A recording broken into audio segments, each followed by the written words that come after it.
Good morning guys! Ayan, nagkadkad tayo ngayon para sa avocado tea natin. So ayan, meron kasi akong mga buto ng avocado yung binili ko last time, di ba? So yung buto niya, kinakadkad ko para patuyuin ng 1 to 2 days. Tapos, i-oven.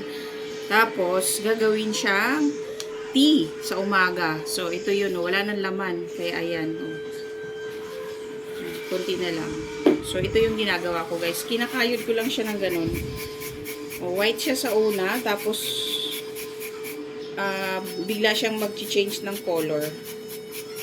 Mamaya ibibilad ko kasi mainit sa labas. So, doon ko siya sa taas sa rooftop ibibilad. So, ganyan lang ginagawa ko, guys, pag nagagawa ako ng granule para sa avocado tea. Yung iniinom ko sa umaga. O, diba? Iba siya, white siya, tapos bigla siyang mag-red color. So, ayan na siya, avocado tea.